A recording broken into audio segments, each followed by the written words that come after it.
One of the biggest challenges that we're starting to face even more and more is suicide. And there are a lot of organizations out there that are really seeking suicide prevention opportunities and so forth.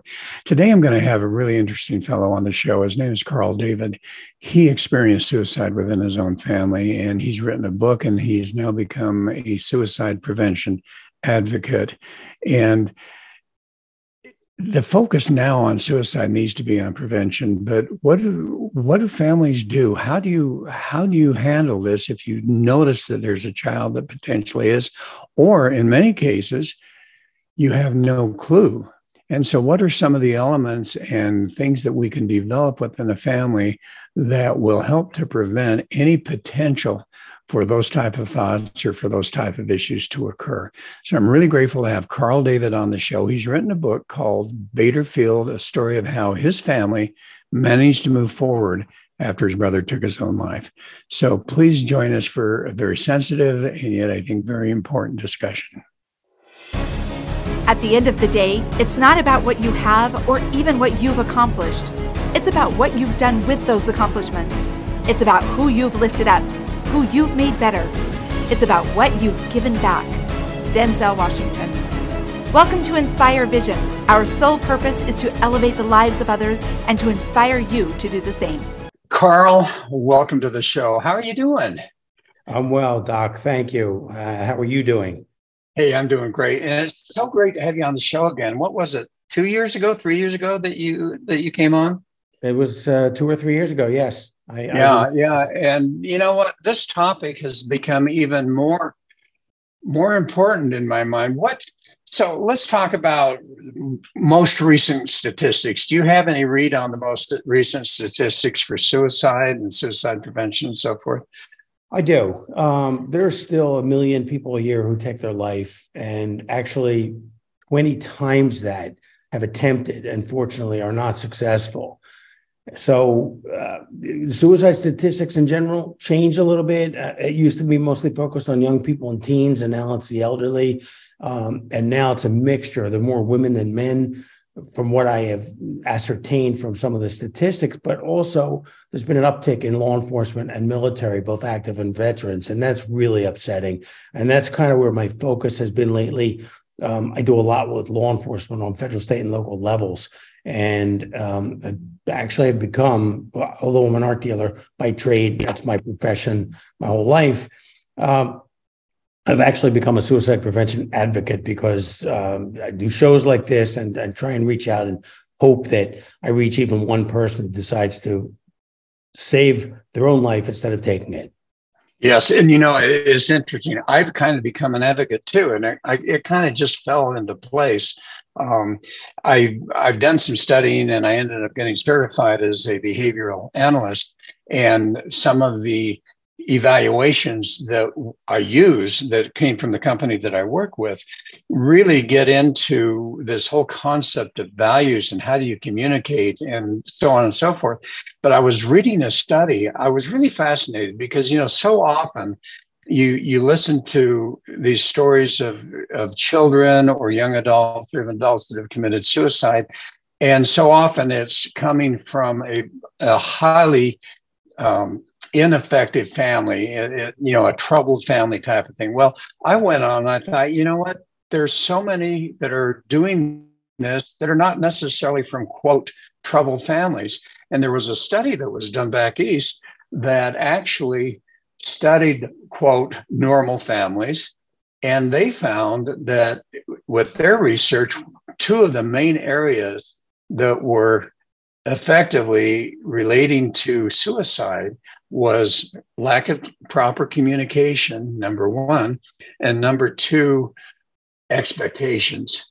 Now, what I realized is that is merely a thin slice of the pie for the causation for suicide. Okay. But I found that, there's at least one area that can be worked on. What have you found as you've done your research and so forth? What are the elements that are causing this? If you're working with PTSD, people who have come back, that's one element. I know that there's an element where if someone has experienced a head injury, that literally changes the brain dynamics, and that can be one causation of suicide.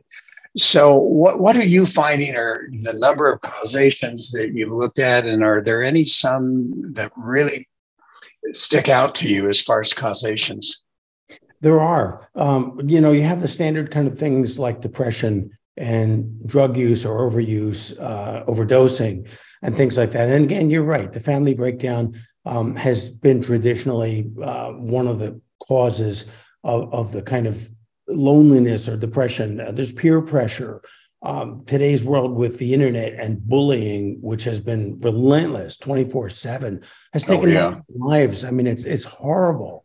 But the other thing that's resulted in greater instance of suicide has been COVID and lockdowns, because it's created a greater online presence for this kind of bullying to take place. But also there's been a dissolution, a disconnect socially. And that's been really a dire, has had a dire effect on socialization with kids.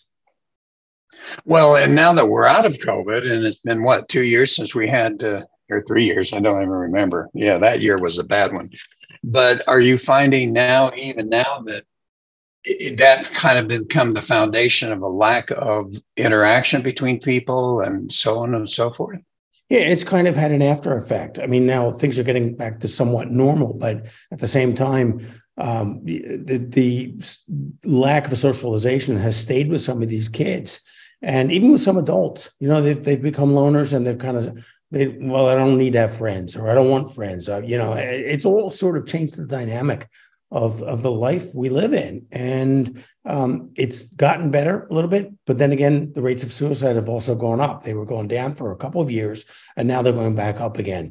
And I think this is a real, the economic malaise that we've got, the overreach of government. There's all kinds of factors that are causing all kinds of problems. And, I hope it gets better. Well, I do too. I've had two nephews from different brothers that have committed suicide. So I totally get it. But you literally have also experienced that. I'd love for you to tell the audience your story, because it's an amazing story. Oh, thank you. Well, we grew up as an all-American family, except we didn't have a dog. We had a station wagon, and there were three of us as brothers. And, we had a nice life. We weren't rich, but we were rich together in tone and texture, and a lot of love in the house and everything. And when I was in high school, I was in 12th grade. And one night, our middle brother, not my eldest, and I was the youngest. So Bruce, who was my next eldest brother, didn't come home one night. And there was a real strange feel in the house. It was very unlike him, because if he weren't coming home, he would call. And we had no idea what was going on. And that morning when I woke up, I said, I don't want to go to school. And my parents said, no, you have to go to school. We don't know we'll figure this out. And I kept having this fantasy that maybe he was in a car accident. He was in a hospital. We didn't know. We didn't know anything. So I had driven to school that day. I was 16. And when I got to the auditorium for the morning assembly, the principal of the school called me up on the loudspeaker, called me up to the podium. And I started to shake. I didn't know what was wrong, but something was not right, and it was going to be serious. So he said, there's been an emergency. You have to go home. And thank God he didn't tell me what it was, but I jumped in the car and was home. It should have taken me 15 minutes. It took me 6 minutes. I jumped out, and my eldest brother opened the door and said, Bruce is dead. He killed himself. And I almost fell to the floor. It was like nothing I'd ever felt before or seen before. And I ran upstairs to see my mom, who was just out of the hospital. My dad wasn't there. He went to find my brother, who actually was at the gallery on the 4th floor, and that's where he took his life. I can't even imagine my father's pain, because that was just something that was literally, it killed him. He only lived for 8 years after that. And we had a hard time as a family trying to deal with this, because we were in uncharted waters. No way to think of how we get out of this. What do we do? How do we survive this? Well, we all eventually got help with clergy. We're Jewish. My parents went to a rabbi. He was a close friend. I wound up going to through a series of doctor's visits to a psychoanalyst who literally saved my life. It took me 4 years to unwind this stuff and figure out how to deal with it and teach me how to cope. And Alan, my older brother, also had psychological counseling. And because suicide's a death, it's too big to manage by yourself. It's a strange death. It's not normal. And you need more than yourself to get through it, because your first response is shock, then there's sadness, then there's anger, then there's guilt, and then it's like, how do you deal with this? What do you do? And people look at you. I went back to school 2 weeks later, and I got these looks, at least I perceived that I got these looks from kids like, oh, that's the kid whose brother killed himself. The teachers they were great. They were very kind. So it's something you just really have to learn to navigate. And it's different today than it was then. This was 1965. I was 16. My brother was 22. Alan was 25. And my parents were 50 and 47. And it's like, oh my God, it's just so bizarre and so overwhelming. So as that occurred, and we're going to talk a little bit about those external comments and influences. I'd like to talk about that a little bit, because I think that the audience needs to be aware that when someone's experienced that in their life, in their family, or even a close friend or something, so often comments are made or attitudes are developed that are so disparaging and unkind, and certainly not good. But we'll talk about that. Did you ever figure out, were you able to figure out what was going on with your brother that might have been ultimately the causation for him to decide to take his life? No, we still live with a question mark all these years later. I mean, my brother, Alan, and I are the only ones left, but there was no note, there was no clue, there was no indication that he was unhappy in any way, shape, or form. His unit was supposed to go to Vietnam. We thought maybe that was it, but not really. That's not convincing enough for us. So we have no idea what demons he had in his head that he just couldn't deal with or couldn't come to talk to him. Had we known, we would have intervened. Yeah, and he had not been in Vietnam yet, so he was not a returned. Okay. Yeah.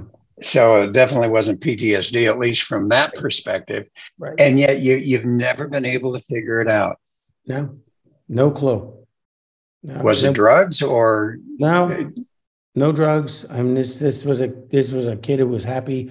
He was a great auto mechanic. He could take a car apart and put it back together again, and it would come out right. I tried doing that once, and I started a fire with the carburetor. I'm better now than I was then.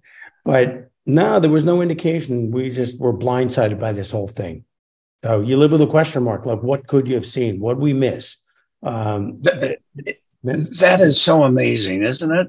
It is. That you just don't even know. And as you brought up the word perception, which I think is so key in understanding some of this, is that we really don't know what an individual's perception is of their life, of what's going on, of the communication that's going on, any of that. And yet for them to appear very happy and so forth, obviously there's, and I look at this interestingly because, as you get into this emotional guidance from Abraham Hicks or some of these others, you realize that we have two different types of emotions. We have that inner emotion, that innate emotion that not a lot of people may see. And then we have that social emotion that we're happy and we're adventurous, we love all of this type of thing. And yet no one is able to see that inner emotion that is creating the issues based on their perception of what's going on. I know I've approached my kids and said, hey, so the expectations, did I create a lot of expectations on you kids? And they just said and smile. They said, oh, Dad, you had no idea. I go, okay, so what were they positive expectations, or did it get to the point that they were, not so positive and you weren't able to whatever? And, they said, well, and they smiled, we're in good shape here. And, they smiled and said, Dad, you were really, really good at being careful about the expectations, but they were there and we felt them. So in their perception, because I was really working hard to try to avoid that. But from their perception, those expectations were there. The challenge is that when those expectations create within us that sense of I'm not good enough or I'm not worthy or whatever that happens to be, that becomes a real challenge. I think in Christianity, the guilt, you're a sinner, the guilt, the shame, all of that can be very contributing to that. Obviously, as a Jewish person, you don't experience that per se, at least as far as I understand. Oh no, there's Jewish guilt. Don't worry. Oh, is there? Oh yeah. Okay. So it's really tough. So what would you tell parents? I mean, here you are, a normal family, no expectation of it. Was there anything different down the road that as you reflect back on that, is there anything that could have been done that you feel like might have been a good intervention? If we'd seen some sign, anything, if there was any disturbance emotionally that we would have perceived, we certainly would have jumped in. We were a close family, at least, we spoke, we talked about things, and we didn't have the opportunity to intervene because whatever he held inside, he held pretty tightly, and obviously couldn't deal with it, whatever it was, and couldn't. Yeah. And he wasn't willing to communicate that with anyone. No. Unfortunately. So let's talk about people outside of the immediate event that are looking in on a family that just experienced suicide in their family. I know that, I watched my brothers. I'm not familiar with what one experienced so much, but I know that with the other one, the external judgment and attitude and comments that he experienced were really devastating to him. Yeah, that's a terrible thing. I mean, for when you hear of someone who's lost a family member or a close friend to suicide, the worst thing you can do is cast judgment. You don't have the right to do that. You have no idea what's going on in someone's head, someone's family, someone's situation. And you don't have any right to do it anyhow, to judge somebody else, but especially in a situation like that. That is just not just unkind, it's unconscionable. And by the way, I'm sorry for your losses. I had no idea. Yeah, it's been like for you, it's been years for me too. So yeah, and that's a whole nother story. But you know what? People talk about closure. There's no such thing as closure. You only learn to live with it as best you can. And that's all you can do. It becomes emblematic of who you are, and you carry that with you the rest of your life. Now, I've taken these darkest days and I'm trying to do something to benefit other people with them by doing interviews like this, where someone hopefully is listening and gets it and says, hey, you know what? I'm not alone. There is help. I'm loved. And I can't do this to my family and my friends. So it's what I try to do to make somebody's life better. And I may never know, and I don't need to know, but this is. Yeah. And we really have three audiences here. We've got the audience of people who are making comments or judgment about what's going on. And for those folks, what do you tell them? Don't judge anybody. I mean, this is a mental health issue, and it's an illness like any other illness in the body, except it's in the brain. And whatever's causing it, whether it's chemical or it's peer pressure or it's, bullying or feeling inadequate or PTS, any of those things. And no one's got the right to criticize or judge somebody else about that. You have not walked their path, so you have no clue what their life is like.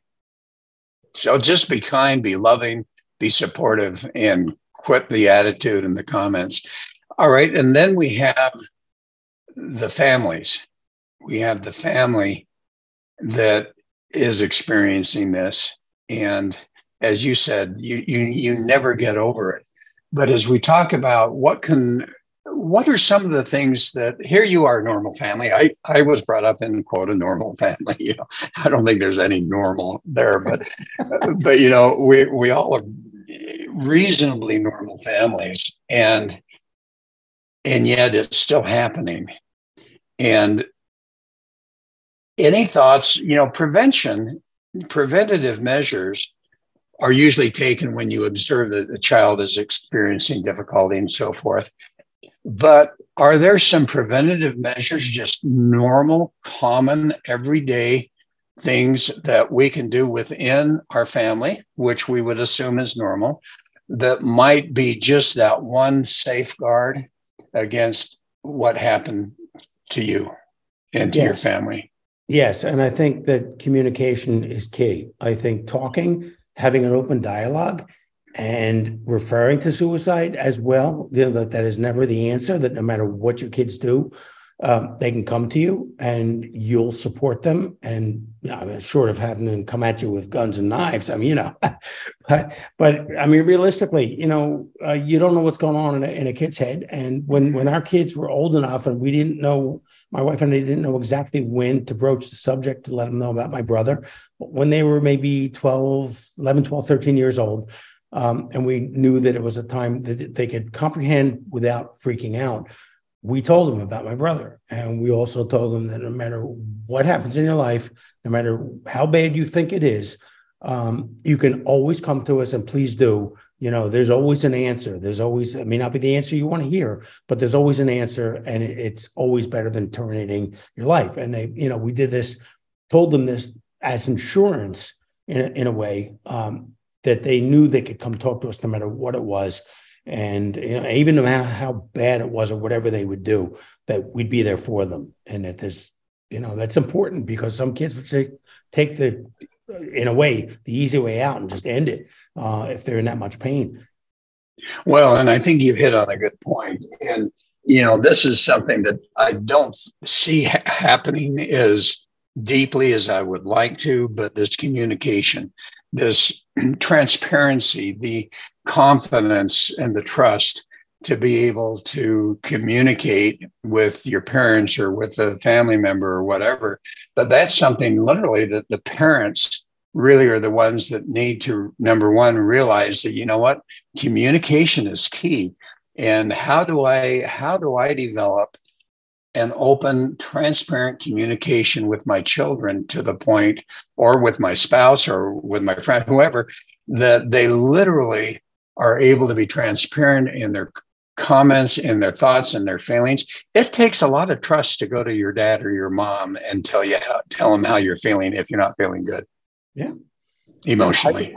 I remember getting thrown out of Temple University. This was after my brother and all this stuff. And my mind was not on scholarly works. I didn't care, and I was spiraling out of control. So I got the letter in the mail and I was petrified. My father was going to be very angry, judgmental, whatever. And it was quite the opposite. He was there. He supported me. He said, don't worry about it. We'll get you reinstated, which he did. He said, and then we're going to take you out and you're going to go to a different school, a smaller school where you can really get a grip and function and be happy. So kids are afraid their parents are going to judge them because they're the parents, they're the authoritarians in the family. But, they have to know also that they're loved and their guidelines. Look, kids can't go and do whatever they want to do without repercussions. Well, and as you say, they're the parents. But what's interesting is they are the parents. And if they were to open up that communication line, number one, and, for them, how often, I go back and I look at the habits that I've developed. I go back and look at different things, medical issues and so forth. And guess what? I can trace it to some degree back historically to my family through DNA, right? Sure. So, that's part of the challenge that we have. We have people who have grown up in dysfunctional families, or we have people who have never really learned the art of communication. I had to go to school and take courses in communication to learn how to communicate. And so, I think that what happens is we have these families where the lack of awareness, the parents may not even be aware that communication that's going on is not really great. Child, I want you to do this. You need to do this. You need to do that. Well, guess what? That may be creating the expectation that's going to cause the issues. It's possible. There have to be boundaries and guidelines and things that the kids you have to train them and teach them to do for their long-term benefit of growing up as a whole person in a society. not to step on them and criticize them and correct them all the time and tell them, no, that this isn't the way to do it. You're wrong. You're stupid or whatever. You don't do that. And I think today parents are so busy in the business world that they're sometimes so involved in what they're doing that they don't always see or communicate with their kids the way they should. I know my wife always tells everybody when I came home from work, I'd leave my briefcase at the door. We'd sit down and have dinner, and everybody would talk about their day. And that was really important to both of us, that we were able to tell the kids what we did, and we wanted to hear how their school day was and what they were doing, and to find out good, bad, or indifferent, whatever was going on in their daily life. So we always had an open communication, and that I think that's really important. Well, and I think the other thing, I kind of laugh about this. My dad was a university professor, right? And voice, classical voice. But he sat down with each of us and said, you will be professionals. I mean, that was it. When I was going to college, just like, all right, I'm going to be a doctor. Am I going to be a lawyer? Am I going to be a dentist? Whatever that happens to be. Those were the only choices that I had in my mind. Right. And with each of my brothers and my little sister, but my brothers, same thing. And they each did. And, I look at that and I think, were those unreasonable expectations? Probably not. Probably not, because he really helped us to achieve what we wanted to be able to achieve. But there are expectations that are so high sometimes that they can create guilt. They can create shame that I'm not good enough. I'm not meeting up to the needs or the standards or whatever that happens to be. How often do you think parents sit down, and you're one of them that has, but how often do parents sit down and really discover what are the purposes of that child? What are their values? What is it that they're thinking about? And then do you support them? I mean, here in Utah, it's horrendous. I know my daughter, who's 26 and has, got a master's degree in social stuff and research and so forth. Not a social worker, but she tells me that in a particular area of Utah, most of the homeless, or at least many of the homeless, are teenagers and have been booted out of their house because they're not abiding by the rules and the expectations of the house. Ooh. Yeah. Can you imagine? No. And yet I think that goes on a lot, where here are all of these expectations that you have of how someone should be and how they should act. You have your own personal values, but how often is a person able to forego those personal values and listen to a child or a teenager, find out what their values are, and then actually, as a parent, be supportive of them rather than creating a sense of guilt and shame because you're not living up to the standards or the values that I have? That makes it really tough. Sure. Puts a lot of pressure on a kid. I know Bruce he went to Temple University night school for a while, and it wasn't for him. And my dad said, fine. Because he knew how good he was with his hands mechanically. He said, I'll build you a frame shop on the 4th floor of the gallery, and you can make the frames and refinish them, because that was an integral part of our business, the framing. And right. He was a craftsman. He wasn't a professional in a sense of a doctor or, a scholar or anything like that. But his forte was mechanical, and he would have been amazing. I mean, I used to see the things that he would do and he would build, and it was like, wow, I wish I could do that. I couldn't, but I think you have to be aware of your kids' strengths and weaknesses and endorse them for the things that make them happy and the things that they're good at, and encourage it. It doesn't matter what it is. Suppose your kid wants to go in the military or be a cop, dangerous as that might be, you have to support them, because that's what's going to make them happy. They have the right to live their life just like we do. And that's, I think, is really tough sometimes for parents to realize that, you've got to support your children and their values and what's important to them. And that can be tough in certain families. I mean, I'm sure within the Jewish community, that's got to be a tough one, because you do, as you say, you have expectations too, don't you? Oh, yeah. Yeah. We're people like everybody else. It doesn't matter what the cloth is. Everybody has the same issues. Everybody grows up with, in families where there are things that go on. It doesn't matter, you could be black, white, green, yellow, blue, Catholic, Jewish, Muslim, Protestant, Presbyterian. It doesn't matter. We're all humans, and we're all connected, and we all go through similar paths with variations. And I know that may sound like crazy, but it's not. I mean, there's a continuum, if you will, that's a life cycle. And it's tough when you have expectations that, a kid can't live up to. Help them live up to whatever they want to do. Well, exactly. And that's tough. So you've written the book. Tell us a little bit about the book you wrote, about your experience, and what has been the outcome of writing that book for you. Well, it took a long time to write the book. I knew that I had to write this book because someday we were going to have kids and they would not know my brother or my father. And initially, I wrote the book to memorialize my dad, who was my hero. But as I wrote the book, and it took decades to write it because I'd write it for a while, I'd put it down, it was too painful. And my wife would say to me, if it's too painful, don't do it. And I said, no, I have to do this. And I would write it, and she'd say, well, you're intellectualizing. Your readers aren't going to feel it. I'm not feeling it. Again, if it's too painful, no. So I started over again. I let the emotions come through. I laughed, I cried. I felt all the stuff that I had when I relived all these experiences. And then it became, I can see what's going on here. Now I'm starting to feel it. It's going to be a good book. So it took years. And the focus then became greater because it was on suicide prevention and survival, because our story with my brother taking his life was a focal point of the book. So I lost two of my heroes, two of my best friends, and I wanted to memorialize them. And then I realized after a while that I needed to do something by sharing this story that might save somebody else's life, because people reading it, hearing about it, might understand the impact of one's taking their life and the trail of pain and the destructive after effects it leaves on people who are close to them. So I went to look for a publisher, and everybody said, oh, it's too personal. I kept thinking, yeah, you idiot. Of course it's too personal. That's what it's all about. You missed the whole point. So I finally found a woman in Wisconsin who was a publisher. She was referred to me by an entertainment agent in Las Vegas who I knew, and she got it.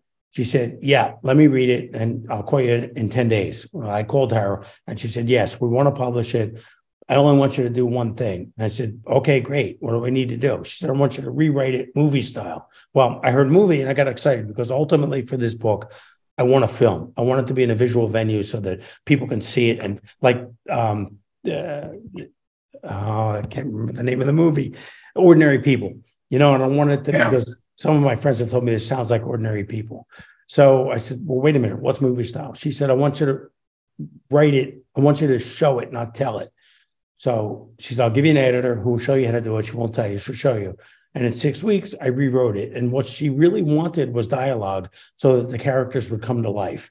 And they did. And people would read it and say, oh my God, I feel like I know too much about your family, or I wish I were part of your family. They got it. They really felt the impact of it.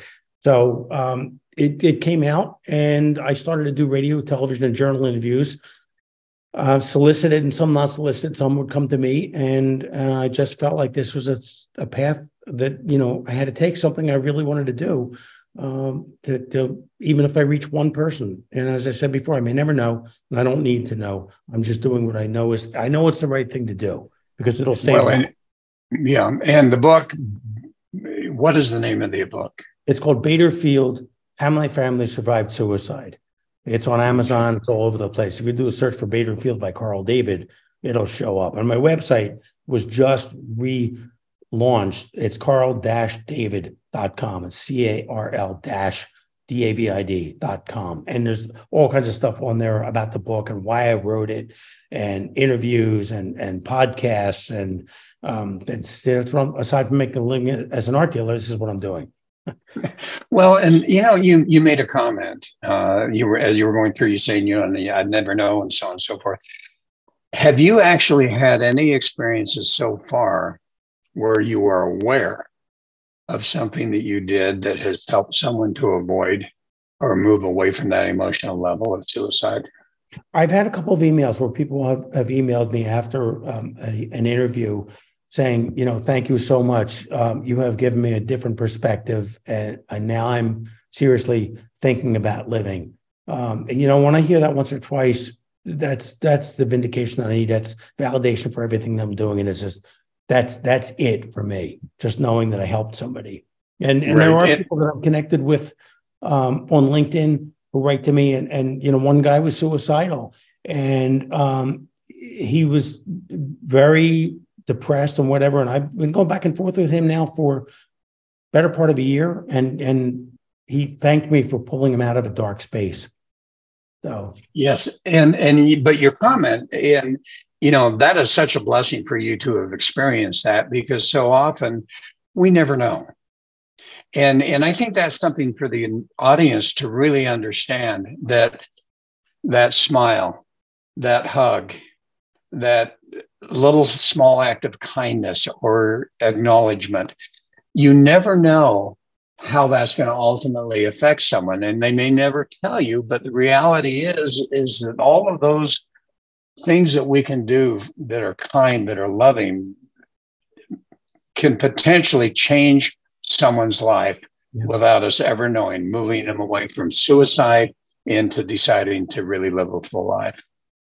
It's true. I always tell people, when you walk down the street and you make eye contact with somebody, smile, because that one smile, as you just said, may make the difference in whether someone wants to live or not, because someone cared, and they cared enough to acknowledge them, and that it gives them a sense of being and a sense of warmth and belonging and love. Well, and this is such a challenge. And again, we're talking about situations, in your situation, where completely normal family, totally caught off guard, never, ever anticipated that this was going to happen. Then there are troubled families where that becomes an entirely different issue. Have you found most of your focus is in normal families, or are you finding your focus is in troubled families? Both.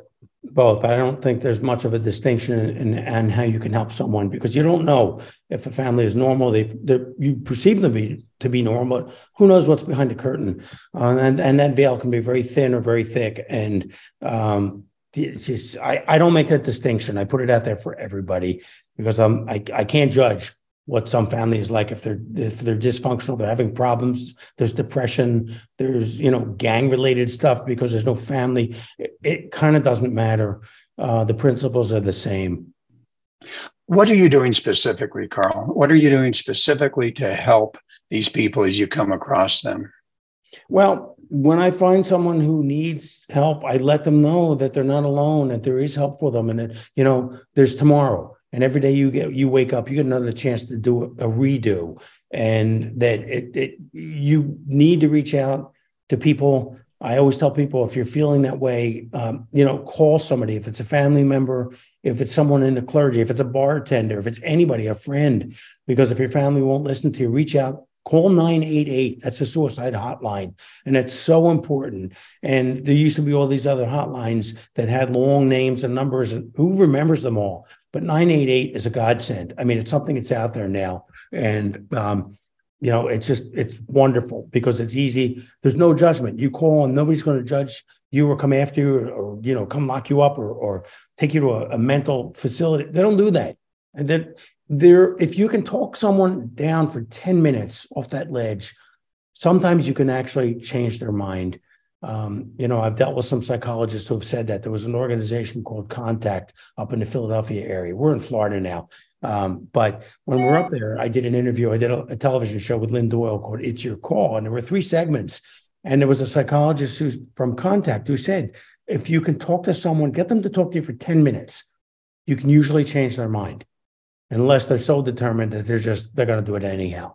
At that point, it's 911 or whatever, if you know someone. Well, and yeah, you got the whole point there, is just open up that communication line with them, or get them to get some help. I think that's a key. As I've looked at what I'm seeking to do, just with the behavioral aspect of it, what I recognize is, there are issues, as I say, that's just a thin slice. My sense is it's really important to help them to understand it's okay to talk to a therapist. Yeah.